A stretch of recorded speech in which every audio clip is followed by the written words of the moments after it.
আমি B M Mizanur Rahman, সহকারী শিক্ষক বিজ্ঞান, কেডিআরকে মাধ্যমিক বিদ্যালয় অনলাইন ক্লাসে স্বাগত জানাচ্ছি। আমরা আজকে শিখব নবম শ্রেণীর জীববিজ্ঞান বিষয়ের তৃতীয় অধ্যায় কোষ বিভাজন পরিচিতি।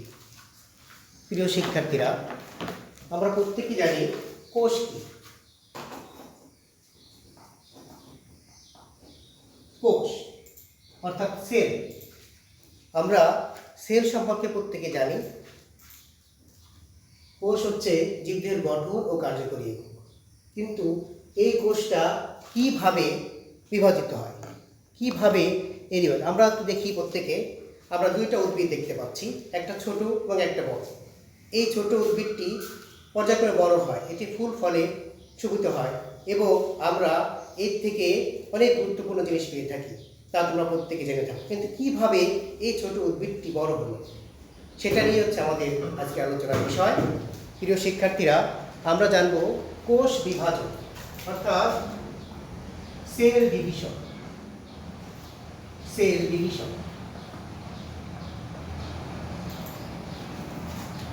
একটি কোষ কিভাবে বিভাজিত হয়ে এক বা একাধিক কোষে পরিণত হয়, সেটি হচ্ছে আমরা জানবো। আমরা একটু দেখি, একটি কোষ, এই কোষটি বিভাজিত হয়ে দুটি কোষে পরিণত হচ্ছে। এখন এই যে দুটি কোষে পরিণত হচ্ছে অর্থাৎ বংশবৃদ্ধি করছে, প্রজন্ম সৃষ্টি করছে যে প্রক্রিয়া, সে প্রক্রিয়ার নাম হচ্ছে কোষ বিভাজন অর্থাৎ সেল ডিভিশন। তাহলে আমরা বলতে পারি যে প্রক্রিয়ায় একটি মাতৃকোষ বিভাজিত হয়ে সমগুণ সম্পন্ন সমাকৃতি এক বা একাধিক কোষ তৈরি করে, সেই প্রক্রিয়াকে বলা হয় কোষ বিভাজন। এই কোষ বিভাজন বিভিন্ন প্রকার হতে পারে। তার মধ্যে আমরা তিন প্রকার কোষ বিভাজন নিয়ে আলোচনা করব। অ্যামাইটোসিস,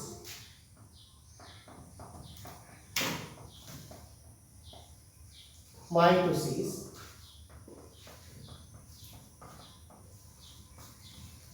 এবং মিয়োসিস। অর্থাৎ প্রিয় শিক্ষার্থীরা, আমরা জানতে পারলাম তোমাদের পঠিত বইয়ে তিন প্রকার কোষ বিভাজন নিয়ে আলোচনা করা হবে: অ্যামাইটোসিস, মাইটোসিস এবং মিয়োসিস। আমরা জানি পৃথিবীতে জীব আছে দুই ধরনের, উদ্ভিদ,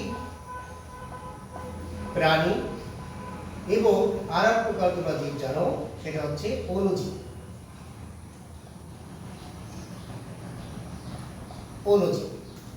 এখন এই যে জীব আছে, এই জীবেরা প্রত্যেকে বংশবৃদ্ধি করে, প্রত্যেকেরই জীবনধারা আছে, গতিবিধি আছে। এখন এই উদ্ভিদরাও বংশবৃদ্ধি করে, কোষ বিভাজন করে, প্রাণীরাও কোষ বিভাজন করে এবং অণুজীবেরাও বংশবৃদ্ধি করে অর্থাৎ প্রজন্ম তৈরি করে। এই যে কোষ বিভাজিত হচ্ছে এবং তারা ভবিষ্যৎ প্রজন্ম রেখে যাচ্ছে, বংশধর সৃষ্টি করছে, এই সম্বন্ধে তোমরা অষ্টম শ্রেণীতে কিছুটা জেনেছ এবং তোমরা মাইটোসিস কোষ বিভাজনের 5টি ধাপ সম্পর্কে জেনেছ। আমরা এই অধ্যায়ে বিস্তারিতভাবে অ্যামাইটোসিস, মাইটোসিস এবং মিয়োসিস কোষ বিভাজন এর পদ্ধতি এবং এর ধাপগুলো এবং পর্যায়গুলো সম্পর্কে আমরা বিস্তারিত জানব এবং এই কোষ বিভাজনের গুরুত্ব কী সে সম্পর্কে তোমাদের জানতে হবে এবং সেগুলো তোমাদের পরীক্ষায় আসবে এবং এই জন্য আমরা এই অধ্যায়টা খুব গুরুত্ব সহকারে দেখব। তোমরা ইতিমধ্যে প্রথম এবং দ্বিতীয় অধ্যায় শেষ করেছো স্কুলে। আমরা তৃতীয় অধ্যায় শুরু করছি। তৃতীয় অধ্যায়ের কোষ বিভাজনে আমরা জানবো অ্যামাইটোসিস, মাইটোসিস এবং মিয়োসিস কোষ বিভাজনে। আজকে আমি তোমাদের সাথে আলোচনা করব কোষ বিভাজন পরিচিতি, অর্থাৎ এই অধ্যায় সম্পর্কে আমরা পরিচিতি লাভ করব। এরপর পর্যায়ক্রমে আমরা 3টি কোষ বিভাজন নিয়ে আলাদা আলাদা ক্লাস করব। 4টি ক্লাসে আমাদের কোষ বিভাজন এই অধ্যায়টি শেষ হবে। আমরা জানব উদ্ভিদ কোন প্রক্রিয়ায় বিভাজন সম্পন্ন করে অর্থাৎ বিভাজিত হয়, সেটা আমরা জানব। যেমন প্রাণী কোন প্রক্রিয়ায় তার কোষ বিভাজন তৈরি করে এবং পরবর্তী বংশধর তৈরি করে, এবং অণুজীবেরা কোন প্রক্রিয়ায় তাদের পরবর্তী প্রজন্ম তৈরি করে। প্রিয় শিক্ষার্থীরা,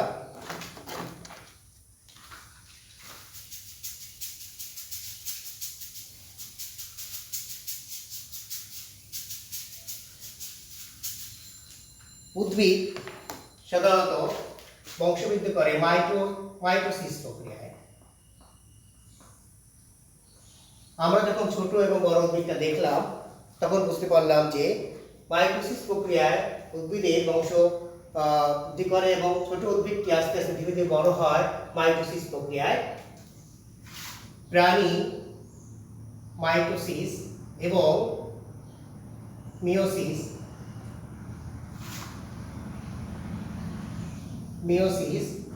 উভয় প্রক্রিয়ায় বংশবৃদ্ধি করে এবং অণুজীবেরা অ্যামাইটোসিস প্রক্রিয়ায় বংশবৃদ্ধি করে।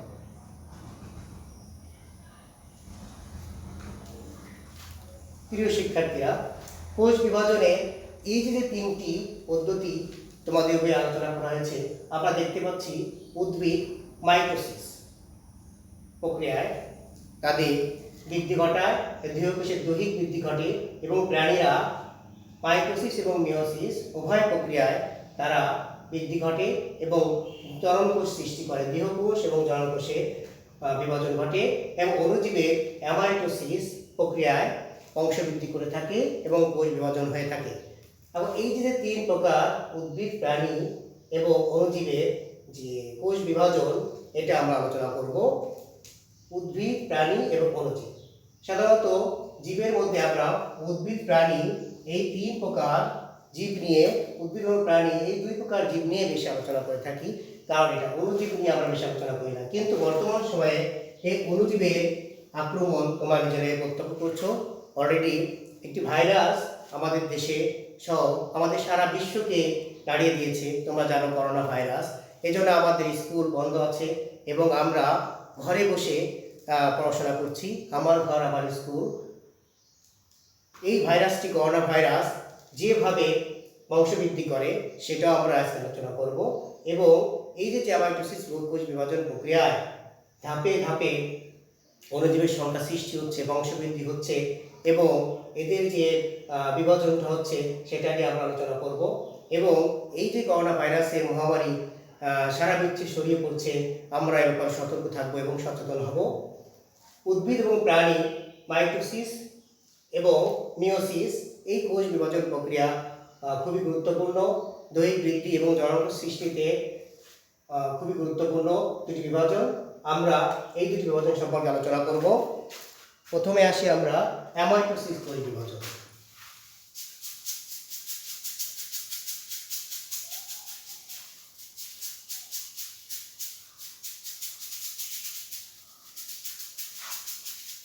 প্রিয় শিক্ষার্থীরা,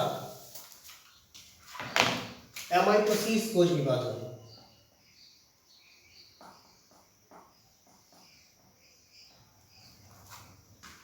অ্যামাইটোসিস কোষ বিভাজন যে কোষ বিভাজন প্রক্রিয়ায় এককোষী অণুজীব, ভাইরাস, ব্যাকটেরিয়া যে প্রক্রিয়ায় বংশবৃদ্ধি করে, যে প্রক্রিয়ায় সংখ্যা বৃদ্ধি করে, সেই প্রক্রিয়াকে বলা হয় অ্যামাইটোসিস। এই অ্যামাইটোসিস কোষ বিভাজন প্রক্রিয়ায় একটি অণুজীবের কোষ বিভাজিত হয়ে, প্রত্যক্ষভাবে বিভাজিত হয়ে দুটি কোষ তৈরি করে। এই অ্যামাইটোসিস কোষের নিউক্লিয়াসটি প্রত্যক্ষভাবে মাঝ বরাবর বৃদ্ধি পেয়ে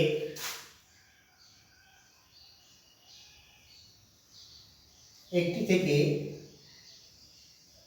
দুটি কোষে পরিণত হচ্ছে।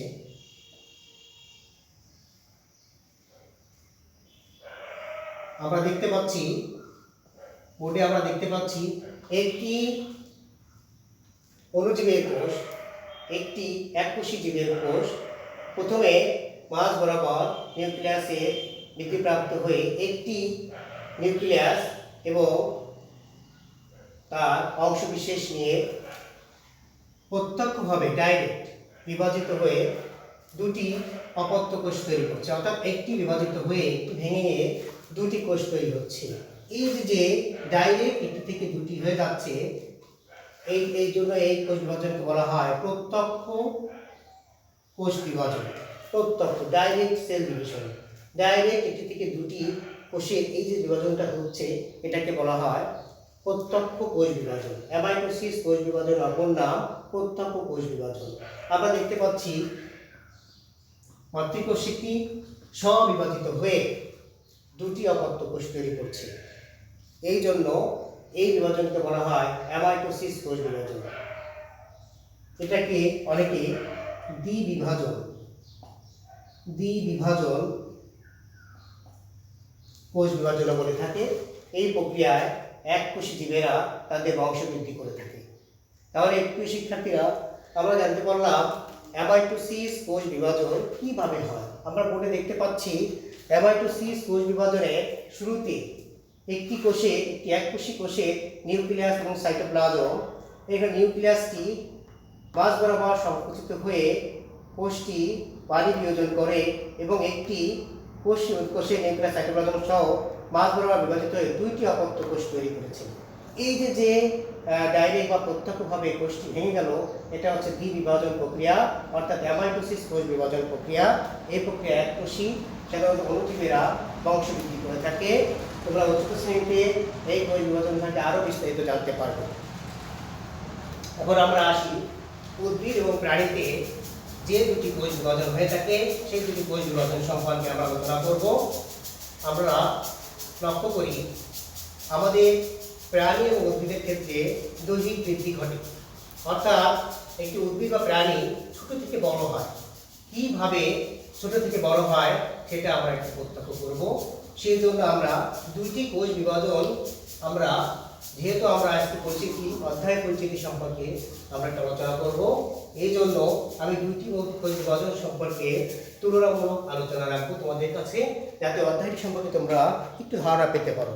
এরপর পর্যায়ক্রমে আমরা দুটি বা তিনটি ক্লাসের মাধ্যমে বা চারটি ক্লাসের মাধ্যমে এই অধ্যায়টি সম্পর্কে বিস্তারিত জানতে পারব। আমরা প্রথমে আসি টুয়েল, অর্থাৎ মাতৃকোষ। মাতৃকোষের ক্রোমোজোম সংখ্যা থাকে ডিপ্লয়েড, অর্থাৎ 12। তোমরা অষ্টম শ্রেণীতে এই সম্পর্কে জানতে পেরেছ। মাতৃকোষ আমরা দেখতে পাচ্ছি এই মাতৃকোষটি বিভাজিত হবে এবং মাতৃকোষের সমগুণ সম্পন্ন 12 ডিপ্লয়েড এবং ডিপ্লয়েড। অপত্য কোষে নার্সিং সেলে দুটি 12 সংখ্যক ক্রোমোজোম আছে। আবার আমরা এক্ষেত্রে দেখি এন এবং এ হ্যাপ্লয়েড অপত্য কোষ। অপত্য কোষে দেখতে পাচ্ছি প্রথম চিত্রে আমরা দেখতে পাচ্ছি মাতৃকোষ বিভাজিত হয়েছে এবং দুইটি অপত্য কোষ তৈরি হয়েছে। এই দুটি অপত্য কোষের ক্রোমোজোম সংখ্যা মাতৃকোষের অনুরূপ, অর্থাৎ সমগুণ সম্পন্ন। আর দ্বিতীয় চিত্রে আমরা দেখতে পাচ্ছি মাতৃকোষে ক্রোমোজোম সংখ্যা 12 কিন্তু অপত্য কোষে ক্রোমোজোম সংখ্যা n, অর্থাৎ অর্ধেক পরিণত হয়েছে, অর্ধেক হয়েছে। এই যে 12 থেকে n হলো, অর্থাৎ ডিপ্লয়েড থেকে হ্যাপ্লয়েড হলো যে কোষ বিভাজন প্রক্রিয়ায়। তোমরা নিশ্চয়ই ব্যাপারে এটা জেনেছ যে এই যে প্রথম চিত্র একে যে কোষ বিভাজনটির কথা বলা হচ্ছে এবং চিত্র 2 যে কোষ বিভাজনের কথা বলা হচ্ছে, তোমরা নিশ্চয়ই জানো। চিত্র একে বলা হচ্ছে যে কোষ বিভাজন প্রক্রিয়া, তার নাম মাইটোসিস। আর চিত্র 2 যে কোষ বিভাজন প্রক্রিয়া, তার নাম মিওসিস। অর্থাৎ আমরা জানতে পারলাম যে প্রক্রিয়ায় মাতৃকোষে নিউক্লিয়াস বিভাজিত হয়ে মাতৃকোষ সমগুণ সম্পন্ন সমান সংখ্যক ক্রোমোজোম বিশিষ্ট দুটি অপত্য কোষ তৈরি করে বা একাধিক অপত্য কোষ তৈরি করে, সেই প্রক্রিয়ার নাম হচ্ছে মাইটোসিস। আর যে প্রক্রিয়ায় মাতৃকোষ বিভাজিত হয়ে মাতৃকোষের অর্ধেক ক্রোমোজোম সংখ্যা বিশিষ্ট দুটি অপত্য কোষ তৈরি করে, সেই কোষ বিভাজনটির নাম হচ্ছে মিওসিস কোষ বিভাজন। তাহলে আমরা চিত্রের মাধ্যমে জানতে পারলাম যে মাইটোসিস এবং মিওসিসের চিত্র দুটি দেখতে কিরকম এবং কিভাবে এদের বিভাজনটা হচ্ছে এ ব্যাপারে আমরা বিস্তারিত আলোচনা করব। আমরা তুলনামূলক এই অধ্যায় চিত্রে মাইটোসিস এবং মিওসিস কোষ বিভাজনের তুলনামূলক আলোচনা চলে যাব এখন।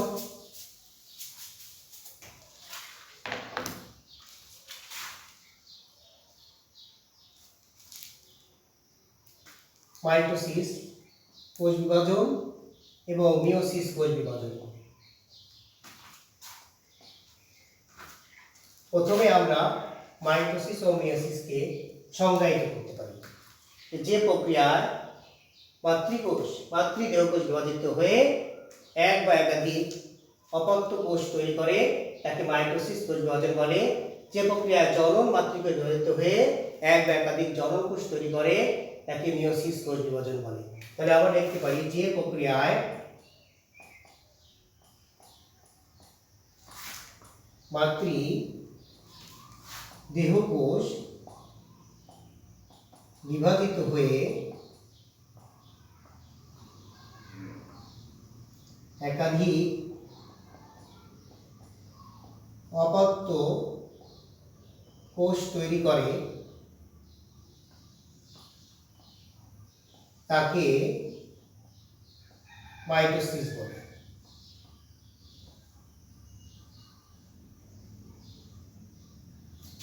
আর যে প্রক্রিয়ায় মাতৃ জনন কোষ বিভাজিত হয়ে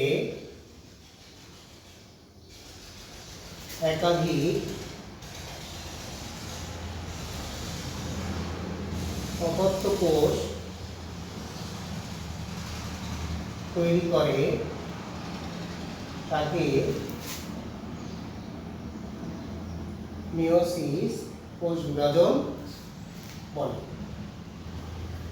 অর্থাৎ তোমরা একটা নতুন জিনিস জানতে পারলে মাতৃদেহকোষ মাতৃজনন কোষ, অর্থাৎ আমরা বুঝলাম যে এই মাইটোসিস কোষ বিভাজন ঘটে দেহকোষে। এই বিভাজন দেহকোষে ঘটে।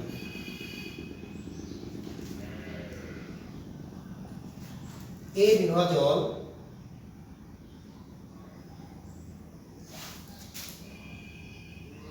জনন কোষে ঘটে।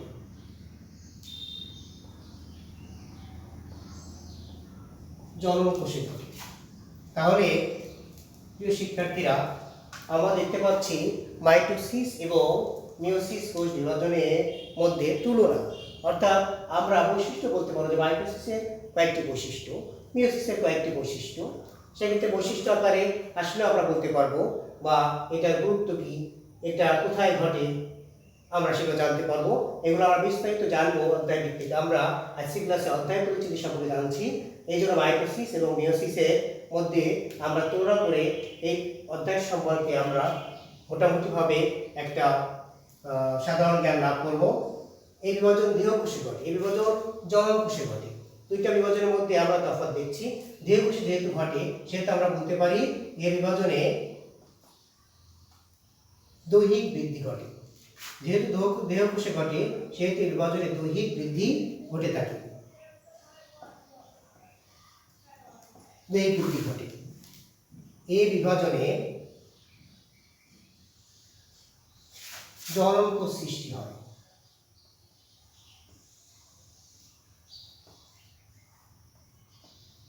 তাহলে আমরা দেখলাম যে মাইটোসিস কোষ বিভাজনে দৈহিক বৃদ্ধি ঘটে। মাইটোসিস কোষ বিভাজনে দৈহিক বৃদ্ধি ঘটে এবং মিওসিস কোষ বিভাজনে জনন কোষ সৃষ্টি হয়। জনন কোষ অর্থাৎ পুরুষের ক্ষেত্রে শুক্রাণু এবং স্ত্রীদের ক্ষেত্রে অর্থাৎ মহিলাদের ক্ষেত্রে ডিম্বাণু তৈরি হয়। প্রিয় শিক্ষার্থীরা, আমরা দেখছি তৃতীয় অধ্যায় পরিচিতি, জীববিজ্ঞান, নবম শ্রেণী। মাইটোসিস কোষ বিভাজন দৈহিক বৃদ্ধি ঘটে এবং মিওসিস কোষ বিভাজনে জনন কোষ সৃষ্টি হয়। আমরা আগে চিত্রে দেখেছিলাম যে মাইটোসিস কোষ বিভাজনে ক্রোমোজোম সংখ্যা মাতৃকোষে অনুরূপ হয়। এই বিভাজনে ক্রোমোজোম সংখ্যা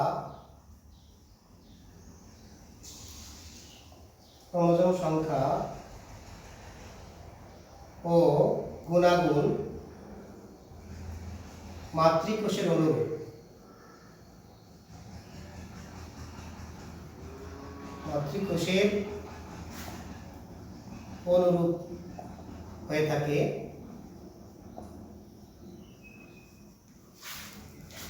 এই বিভাজনে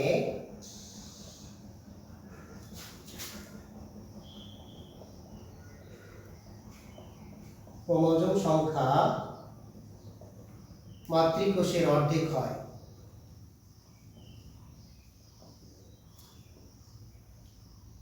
মাতৃকোষের অর্ধেক হয়। প্রিয় শিক্ষার্থীরা, প্রথমে আমরা শুরুতেই আমরা চিত্র দেখেছিলাম যে মাইটোসিস কোষ বিভাজনের চিত্র 1 আমরা দেখেছিলাম। সেখানে ক্রোমোজোম সংখ্যা ছিল মাতৃকোষের অনুরূপ, অর্থাৎ ডিপ্লয়েড 2n থেকে 2n ছিল। এবং দ্বিতীয় যে ক্রম বিভাজনটা আমরা দেখেছিলাম দ্বিতীয় চিত্রে মিওসিস, এই বিভাজনে ক্রোমোজোম সংখ্যা মাতৃকোষের অর্ধেক হয়েছিল। অর্থাৎ আমরা কি বলতে পারি না যে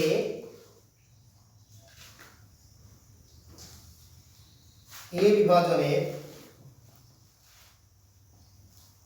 অপর নাম সমীকরণিক বিভাজন, ইকুয়েশনাল বা সমীকরণিক বিভাজন। এই বিভাজনের অপর নাম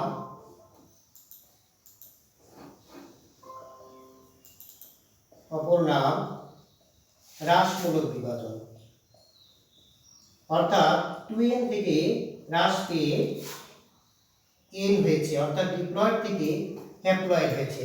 অর্থাৎ আমরা বলতে পারি চিত্র অনুসারে আমরা যখন দেখেছিলাম এই বিভাজনের অপর নাম সমীকরণিক বা ইকুয়েশনাল বিভাজন, এই বিভাজনের অপর নাম হ্রাসমূলক বিভাজন। অর্থাৎ তোমাদের পরীক্ষায় আসতে পারে মাইটোসিসকে সমীকরণিক বিভাজন বলা হয় কেন, আসতে পারে মিওসিসকে হ্রাসমূলক বিভাজন বলা হয় কেন। যেহেতু ক্রোমোজোম সংখ্যা মাতৃকোষের অর্ধেক হচ্ছে, অর্থাৎ হ্রাস পাচ্ছে, তাই এই বিভাজনটির নাম হ্রাসমূলক বিভাজন। আর মাইটোসিস ক্ষেত্রে যেহেতু এই বিভাজন ক্রোমোজোম সংখ্যা গুণাগুণ মাতৃকোষের অনুরূপ হচ্ছে, অর্থাৎ 2n থেকে 2n হচ্ছে, এদের অপর সমীকরণিক বা ইকুয়েশনাল সেল ডিভিশন বলা হচ্ছে মাইটোসিসকে। তাহলে প্রিয় শিক্ষার্থীরা, আমরা দেখতে পাচ্ছি যে মাইটোসিস এবং মিওসিস কোষ বিভাজনের মাধ্যমে কিভাবে দেহকোষের বৃদ্ধি করছে এবং জননকোষের সৃষ্টি হচ্ছে। প্রিয় শিক্ষার্থীরা, তোমরা অবাক হবে যে মাইটোসিস এবং মিওসিস কোষ বিভাজন প্রক্রিয়ায় জীবের দৈহিক বৃদ্ধি ঘটে এবং জননকোষ সৃষ্টি হয়। জীব বলতে আমরা উদ্ভিদ এবং প্রাণীকে বোঝাচ্ছি। উদ্ভিদ এবং প্রাণী হচ্ছে জীব, এবং আর এক প্রকার জীব আছে, তাদেরকে আমরা জীব বলি না, সেটা হচ্ছে অণুজীব, অর্থাৎ মাইক্রো অর্গানিজম। এই অণুজীবেরা আমরা তৃতীয় একটি বিভাজনের কথা বলেছিলাম, তার নাম অ্যামাইটোসিস কোষ বিভাজন। এই অ্যামাইটোসিস কোষ বিভাজন প্রক্রিয়ায় তারা প্রত্যক্ষভাবে নিজেদের একটি কোষ থেকে অপর একটি কোষ বিভাজিত অপর একটি কোষ তৈরি করে, অর্থাৎ ডাইরেক্ট তারা সেল ডিভিশন করে ফেলে। এই জন্য সে অ্যামাইটোসিস কোষ বিভাজনকে বলা হয় প্রত্যক্ষ বিভাজন। অর্থাৎ অ্যামাইটোসিস কোষ বিভাজনের অপর নাম প্রত্যক্ষ বা ডাইরেক্ট সেল ডিভিশন। আর মাইটোসিসের অপর নাম সমীকরণিক বা ইকুয়েশনাল সেল ডিভিশন। এবং মিওসিস কোষ বিভাজন হ্রাসমূলক বা এই অর্ধেক হচ্ছে এই জন্য হ্রাসমূলক সেল ডিভিশন বলা হয়। আমরা সেই চিত্রটি আরেকবার দেখি।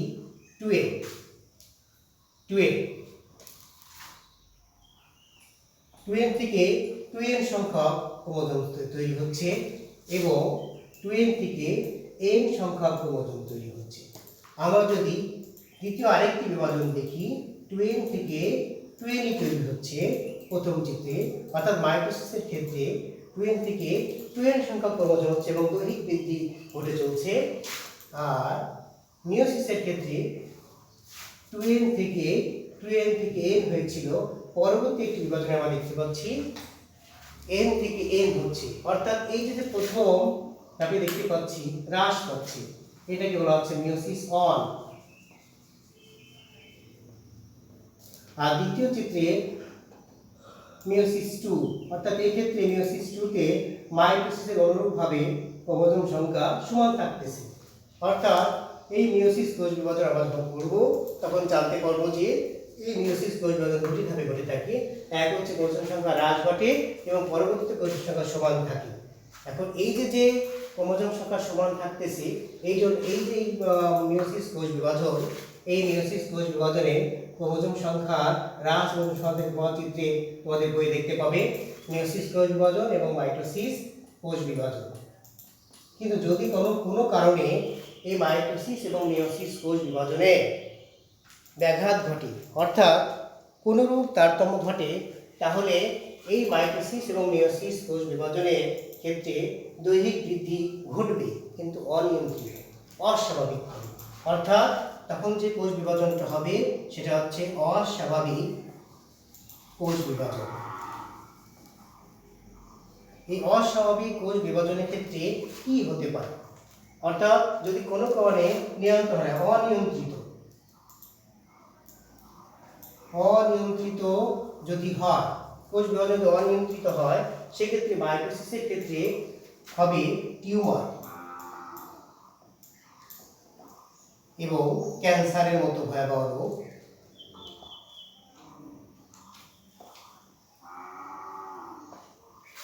আর যদি ক্রোমোজোম সংখ্যা হ্রাস বৃদ্ধি ঘটে, অর্থাৎ মিউটেশন ঘটে, অনিয়ন্ত্রিত কোষ বিভাজন হয়, এই ক্ষেত্রে অনেক সেক্সুয়াল ডিজিজ, সেক্স রিলেটেড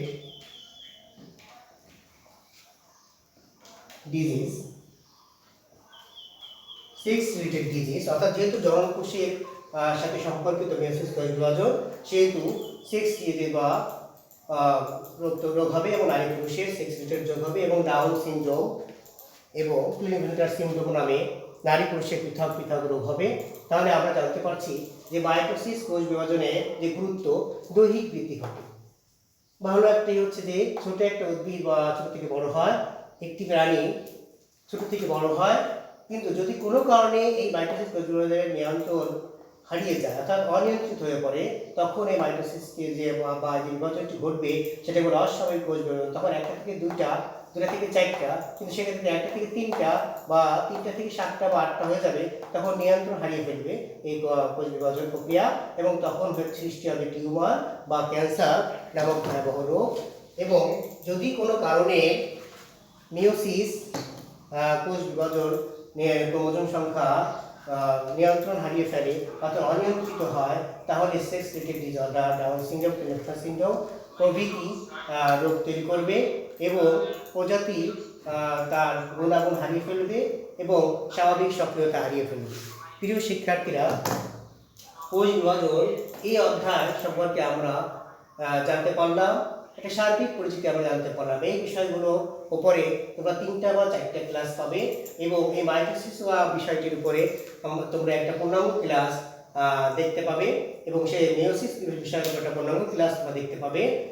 তখন এই বিষয়টা সম্পর্কে তোমরা আরও বিস্তারিত জানতে পারবে। আমরা আজকে অধ্যায় পরিচিতি সম্পর্কে যে ক্লাসটা করলাম, নিশ্চয়ই তোমাদের ভালো লেগেছে, এবং তোমরা এই ক্লাসে এই অধ্যায়টা তোমরা আজকে দেখবে এবং ভালো করে অনুসরণ করবে। দেখবে তোমাদের কাছে আরও সহজবোধ্য হবে যখন পরবর্তী ক্লাসগুলো আমরা করব। প্রত্যেকে ভালো থাকো, এবং নিজেরা বাসায় এটা প্র্যাকটিস করো। করোনাকালে, ক্রান্তিকালে তোমরা ঘরে থাকো, সচেতন থাকো, নিয়মিত হাত পরিষ্কার করো, এবং সাবান, স্যানিটাইজার ব্যবহার করো, এবং যারা তোমার প্রতিবেশী আছে, যারা তোমার আশেপাশে এসে, প্রত্যেককে তোমরা এ ব্যাপারে সচেতন করো, এবং বাড়িতে বসে তোমাদের পড়াশোনা, তোমাদের সার্বিক কাজ তোমরা চালিয়ে যাও, এবং দেশ গঠনে অংশগ্রহণ করো। ভালো থেকো প্রিয় শিক্ষার্থীরা, ধন্যবাদ সবাইকে।